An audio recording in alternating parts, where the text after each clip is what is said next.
Welcome to Call Before Showing, a podcast where we help real estate pros navigate the emotional ups and downs of the real estate business and hear the stories of real people who buckle in and ride the roller coaster with us. Are you ready? Let's go.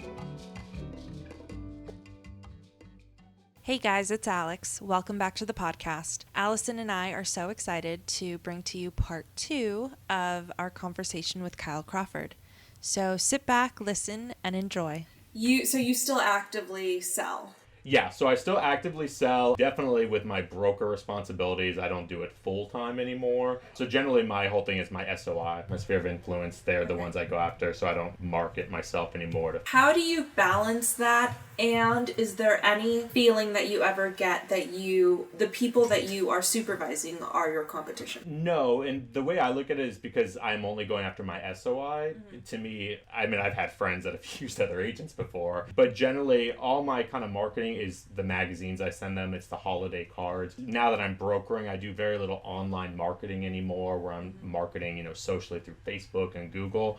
But I've never looked at anyone as my competition, not because I'm great, but more of just the fact that I don't have that personality where I'm whispering when people walk near me because I don't want them to hear what I'm saying to a client.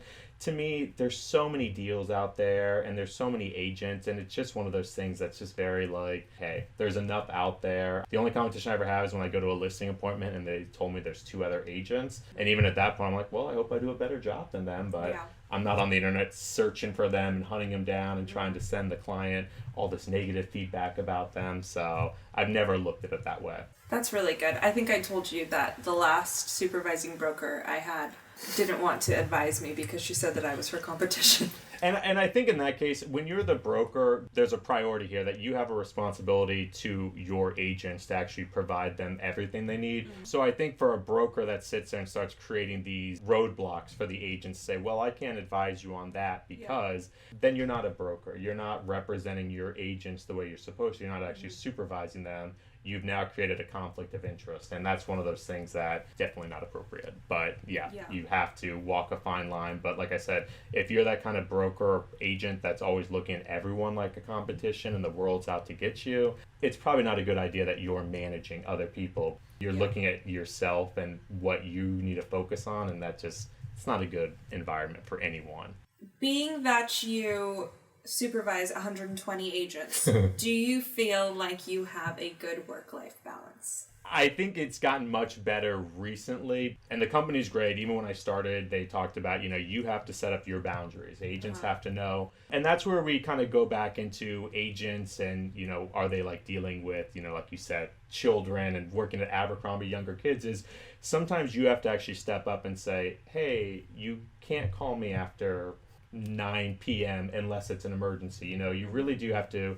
I think here a lot of agents know that I'm very accessible through text messages, phone calls, but I think what happens is agents that aren't very self-aware will feed into that. And this morning I got a phone call at 7 a.m. and one of those things that even when I checked the voicemail, it was not what I would deem an emergency. It wasn't, time sensitive.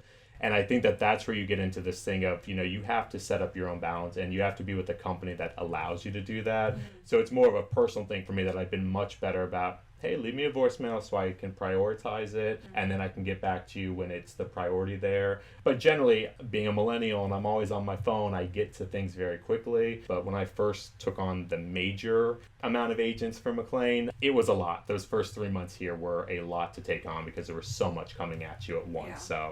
And I think that most of the conversations when I first got here were, hey, let's tell you about how it used to be here, who was here, which is fine. People need to vent. I want agents to know I'm here to listen. My drawback was always, okay, well, tell me what you need today. Let me know what I can do to help. We're trying to get the juicy gossip. Trust me, there's so much going on in this world already and my business and my work life and all that stuff that I didn't need the stuff that wasn't going to be productive for agents. So agents need that outlet, especially after being deprived of it for probably a while. But it was one of those things that my first thing to everyone was, okay, well, what can we do today to actually start getting you on the right path where we build this relationship together? Go to therapy if you need to vent. And go to therapy. You couldn't just hire one. You would have to hire so many because we can talk a lot. Yeah, I could tell you between the branch leaders and the brokers, part of our role unwritten in our job description definitely comes into that. I mean, you get a lot of phone calls that are just those kind of sessions that have nothing to do with the business. And Yeah. you walk a fine line where you want to be there for your agents. But like I tell people, with so many agents, I want to get to people. I want them to know I'm there for them. But if I have to keep my phone also open for something that's an absolute emergency. So that's why I have no problem scheduling meetings with people, Zoom calls, everything. But some agents just want to call and just tell you about how the world is ending over something that has nothing to do with real estate. So you have to walk that fine line. Yeah, everyone go to therapy. I spend $20 a month on it, and it's great. Yeah, that's... Oh, $20. Well, I was talking to my broker because we are going, I think they're going to do a lobby renovation and kind of update it a little bit and stuff. And so I popped into her office the other day and I said, Donna, when we're doing the renovation, we need a special room that is like a relaxation room that has like, let's get some essential oils going. Let's get a little like lay down cot. You know, everyone would just be drunk in there. Have like a TV that has like, you know, the underwater fish swimming around or something. But during Christmas, it has the Yule log burning. Yeah, the cozy crackling fireplace channel. Don't you think we need that? Yeah, I still think that everyone would be drinking in there. At her office, because I told you that like all of the agents go into the office every day, and like every agent has alcohol in their office, like either a cabinet of wine or like a bottle of scotch or whatever. And then and Allison just pulled out a bottle of wine with like 5 seconds. It's within arm's reach of you at all times. Yeah. And then there was this amazing loan officer that would come around on Friday afternoons with a bar cart. Oh. And that's nice. Like as if she were a stewardess and like mix up a drink for people. We need to, oh my God, we need to tell them about that here. That might be against RESPA or whatever. I don't know. Oh, there's ways to get around. Like the non-bribing. That was providing education. Okay. Definitely. So how do you feel about working in a predominantly female space? I'm actually all for it. Working at Abercrombie, I can assure you that the best people I wanted to work with, the other managers, were the female managers. There was no sense of, oh, there's no district manager here today. We can just lay back and hang out, have a good old time, and, you know, let's be best friends with the workers. But I think women, I think it's 60% in real estate. It might be 65 or 60% is women agents versus men. And I'm one of those people, like I say, I get along with everyone. I think when they look at the broker roles across the industry, women are far less likely to be a broker or supervising broker or branch leader, whatever it is. So I am all for, you know, a better representation across the board, is because you need it. Do you feel like you see any specific tendencies in male versus female agents? Yeah, there's a couple, and it's one of those things, like during a meeting, you have certain people that are just like, I just want to get in the meeting, especially if it's required. Like, I just want to get in there and get out, and I don't want to learn anything. I'm only here because I'm forced to, kind of thing. Yeah.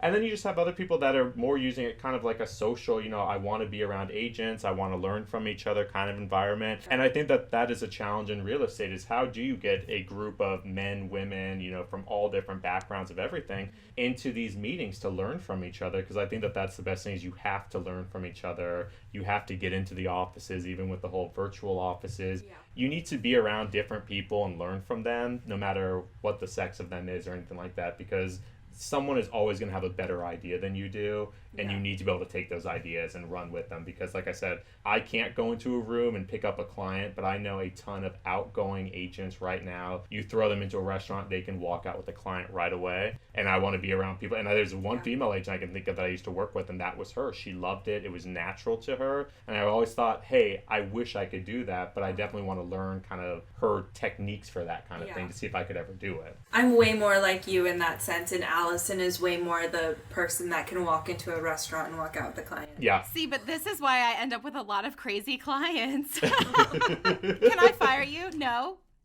I can't. You need to qualify them first on their personality, which is what maybe Alex and I do, is we're like, okay, you don't seem crazy. But then again, like I've had clients that seem completely normal, and a month into a deal, they went Crazy. Oh, God, yeah, one client. The only time I've ever been fired by a client. Tell us more. This was a client. It was my first relocation client when I first got into it. And he wasn't even relocated. He was coming from Maryland, so it was right across the water from us. And essentially, we met at the office, him and his family. We had a great relationship. We went out about 4 different times to look at properties. Then all of a sudden, on Thursday of one week, I was going out to preview properties for him to see if it was worth his time to come in that weekend and look at them. He somehow, from the MLS, fell in love with this one property. It wasn't in the area he was looking for. It was just kind of one of those outliers he found on Zillow somewhere. I go look at it. I take my notes. I send him photos, do all this prep work for it. I send him everything. On Friday, I get a call from him. And he goes, hey, that home's under contract. And I hadn't checked the MLS that day, so I just didn't know. This is like 9 a.m. He was right. The property went under contract. Granted, he had never seen this property in person, any of that stuff. Somehow that conversation just escalated into him yelling and screaming at me on the phone about how I'd been taking advantage of. We had never even had a hint of disagreement or any kind of issues whatsoever. And somehow... maybe something in his personal life happened. I don't know. I mean, Granted, should I have checked that morning, maybe at 7 a.m., the MLS sheet? Maybe. I don't know if that's... To me, it's not reasonable, but I always look at any situation like, hey, what could I have done to kind of improve upon? And I was like, yes, I could have checked it. Sure. But yeah, it just escalated to this point that he started accusing me of showing him houses out of his area and all this. It just got into the thing where I was like, he's angry. There's no calming him down. There's nothing I can say. I even tried to point out, it's like, oh, well, I did call the school district. I called him back later that afternoon, and that home's not in that desired school neighborhood you wanted. He laid into me again about, I just called that principal this morning and blah, blah, blah, blah, blah. And I'm saying, like, I just went to the county school. It's rezoned the following year, which is what I was trying to tell him. And at that point, he thought I was lying about everything. And it just got to the point where I'm like, you know what, we're good. Like, I hope you find another agent. Best of luck to you and your family. And I kept it professional, but it would happen my second year. And I remember wanting to become very immature and start, defending myself and everything. And at the end of the day, I was like, I'm not working out for him, and it's better he just finds someone else that he can work with. So there was no type of, I'll prove to him I'm that agent he missed out on. Like, I'm sure he found another agent. I would be like, I'll be better, even though you're completely unreasonable. Yeah. Oh, yeah, that would be me, too. I'm, like, so jealous of that. I'm like, oh, look at you being mature. Well, it's one of those things in my mind, like, when something happens, I have that initial, 2-second reaction of, let me tell them what I think. And then I'm always like, no, just calm down, give it a few minutes. And then I go, okay, what's the professional? What's the way that's actually going to move forward? Because that was the first client that had ever screamed and yelled at me. And I think what it was that we had such a great relationship, and it just clicked. It was not a build-up or anything like that, that it really made me start thinking, okay, let me look at the situation. What could I have done? But it was one of those things that I always look back and be like, I'm so glad that I didn't get into, he'll rue the day that he got rid of me. And I called my broker immediately and said, I'm not, I just don't want to work with this guy. And I was like, you shouldn't have to. You can pick and choose who you want. And my broker being so cool about it wasn't about a corporate thing with, we're going to lose this and that. It was more about, you cannot work with people you don't want to work with, which is why I've always been so big about working with my SOI. I mean, they've always been the center of my clientele for everything. I think people like working with me, so it just works out for me to just go after them, because I don't have to sell myself to people that already know me. Do you have a most embarrassing or funniest real estate moment? I'll skip the broker ones, but I'll go to when I was a real estate agent, and it was just going into a property. My client lived in New Zealand. She was renting there, and she was moving over here. So I was taking the videos of all the properties for her, doing the photos. Somehow I just did that a lot for some reason when I first started. And I definitely went into a home where people were still in the home, and they were up to some activities. Even though I knocked on the door, I rang the door. Yes, they sure were. And they were in the basement too. So it was one of those things that I don't know how they did. And the fact that they came out of the basement, they ran up the stairs. And were they clothed? He had his bathrobe on.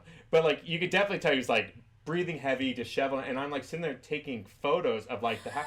So it just was a very uncomfortable, it was embarrassing. I was just like, hey, I can come back later. I threw my card on, so I was like, I did make an appointment, as I was closing the door. I was just praying that I could lock the door and put it back into the box before he tried to come out and keep talking. He wanted to keep talking as if he was a tenant in a place. And I was like, I don't want anything to do with this. I don't want to talk. Go take a shower. Yes, just leave me alone. I'm going to lock up the house. But I just remember the footsteps running up. up there, and I didn't know what was going on. I just knew, oh, they didn't hear me. And then when I put 2 and 2 together, and it was just so uncomfortable. And just, that's why whenever I tell people, they're like, I thought this home was vacant. I'm like, I never trust it. I am always knocking on doors all the time. What about any can you nots? So this would probably be for more agents, and I see it just more as a broker, but it's the personality thing. Agents can make or break deals, and I think a lot of times we're always like, oh, it's the client wants this and that. You know, whenever I have to tell another agent that I'm working with some bad news, like, hey, my clients want to void on the home inspection, a lot of times agents are the ones that are kind of getting in their own way and, you know, fighting with each other about something. And I think a lot of times they think it's because they're representing their client. But at the end of the day, if your clients want to move ahead with deals and come to a good solution, if agents become antagonistic with each other because they don't like the way that the original ratified contract looked and you didn't fill out this and I had to do that, when you start kind of keeping checks on each other to prove that you're a better agent than the other one, it's just creating this environment. I get a lot of calls from agents that are like, you need to call this agent's broker. And I'm just like, I don't, because this isn't something that's a legal compliance issue. This is the personality. And I think that that's what I would say to agents is just remember, we're all out there trying to sell real estate. We're trying to help our clients. And that should always be the priority, not the egos that get in the way a lot of times. So that's my can you not. I think a lot of times agents try to be these like pit bulls for their clients, and because they think like that's why they hired me. Exactly. To fight. You're creating an atmosphere where now there is going to be a fight because you've been so contentious about it the whole time. Yeah. And whenever I tell people, I'm like, this is what my client likes to do. Hey, I'm just representing them. I'm not pushing off on my client, but I'm just trying to make sure that me and the other agent have a great relationship because we understand that we're just doing what's best for our client. And you don't have to create that environment of, I have to prove to my client that I'm fighting for them, because all you're doing is you're going to create a huge roadblock come the appraisal contingency or the final walkthrough. I think a lot of things happen at that final walkthrough that have nothing to do with the condition of the home. It's more about the bad hurt feelings that were caused. And my feeling on that too is like, okay, clients come and go. They live in a house, hopefully a long period of time or whatever. But like, you could turn around and have to do a deal with them tomorrow, like another agent on the other side. And so if you are a butt, nobody wants to work with you. There's an agent in the area that she's in that we've all worked with and despise, and we want to start a website called IHateFirstNameLastName.com. But we're not going to, because that's like against the rules. That's not a code of ethics violation. Every person that has worked with him is like horror stories, and you just don't want to be that guy. Don't be that guy, guys. Strive not to be that guy. We all have that agent we had to deal with that we all badmouthed afterwards. We told all our other agents about it. And yeah, that's true, but make sure you're not the person that's getting that personality in our industry, because it will stick with you no matter where you switch to a new brokerage or anything. You will always be that person that people just know of as difficult. And you can tell your clients stuff like that, like, hey, I've done deals with this person before. I'm just, giving you material facts I know about it. That happened. I showed one of his properties to another client, and they were a little so-so on it, and I said, I don't know if this helps to tell you this, but I've done deals with this guy and he was really difficult, and explained to them what the deal looked like. And they said, oh no, let's just go. We'll go with the other house, because they were, on the fence about 2 houses. So that tipped it over the edge, and that guy lost a commission. Yeah, take that so-and-so guy. Take that. It's one of those, like, you're not doing your current clients or your future clients you're not helping them. And you're then not able to advocate for them, because people go into it with the feeling that, okay, this is going to be a big pain in the butt to work with this person. So be the person that everyone wants to work with, and then you're doing your clients like a ton of favors, because then people want to work with you, and all of a sudden their listing that might not be the sexiest listing on the block, the other agent knows that you'll get it to the closing table with them, as long as everything goes well. And they know you're easy to work with. You get known in this industry for that personality of, hey, if you can get a good deal and you're good working with your clients, then you know what you're getting into. And that's what you want. You want to work for your clients, but you also want to build your own professional image in this industry of someone that can work with other people well, because it will pay off, I believe. Yeah, I think so too. We have one last segment. It's really quick. It's called This or That. We're just going to ask you a bunch of questions. Okay. Instagram or Facebook? Instagram, definitely. Facebook or Twitter? Twitter. Wait, hold on. Instagram or Twitter? Oh no, that's tough for me. Really? Yeah, because Instagram, I love animals, so I follow a ton of animal things. But Twitter is just so Do you tweet or do you just watch, like an observer in Twitter? Yeah, I'm usually an observer. I don't have, it's just usually my friends that are on it kind of stuff. Okay. So it's not like I'm, giving anyone life lessons here. Yeah. But usually it's me retweeting and making comments and stuff, but it's more just to follow the hilarious people I follow. But I think I might say Twitter more than Instagram, because Twitter more is going on with it all the time. Yeah, but any Samoyed dog on Instagram, I am probably following because I'm obsessed with those dogs. That's awesome. Virginia or Maryland? Virginia. Buy side or list side? Oh, buy side. I am such a buyer's agent. Really? I am, yeah. I like buy side. I like being out and about looking at homes and stuff, so I'm definitely a buyer's agent. You like to shop. I like to go through people's homes in a non-creepy way. I mean, I like listings too. I think listings are great and I have them here and there, but buy side's always kind of my more focused area. Netflix or Hulu?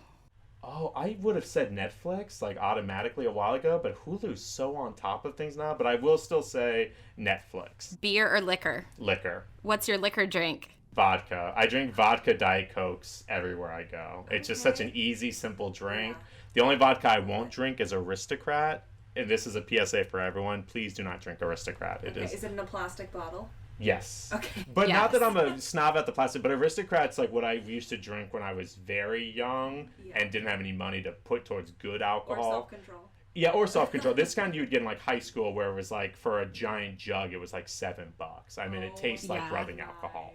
It was what the fraternities at my college put in like the trash can jungle juice. Oh yeah. That's what Aristocrat should be known for, is the bottom of the barrel. Yeah. But they made it in a freaking trash can. It was nasty. Oh, I believe it. Oh.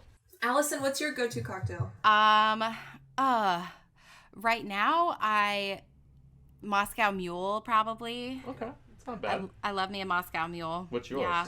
Gin and tonic. Gin and tonic, yeah. Okay. It used to be vodka soda. For the longest time it was vodka soda, and then I heard someone say that vodka soda is just a vehicle to get drunk. There's really nothing to it. And I was like, wow, I should start drinking something else. Yeah, I'm not a big drinker, but if we're going out to do something like vodka diet doubles, they allow for it. So yeah. Cool. Well, thank you so much. Oh, you're welcome. Thank you guys. This was definitely fun. I enjoyed this. So nice to meet you. Thanks so much for listening. You know where to find us, and we're signing off. Bye. Bye.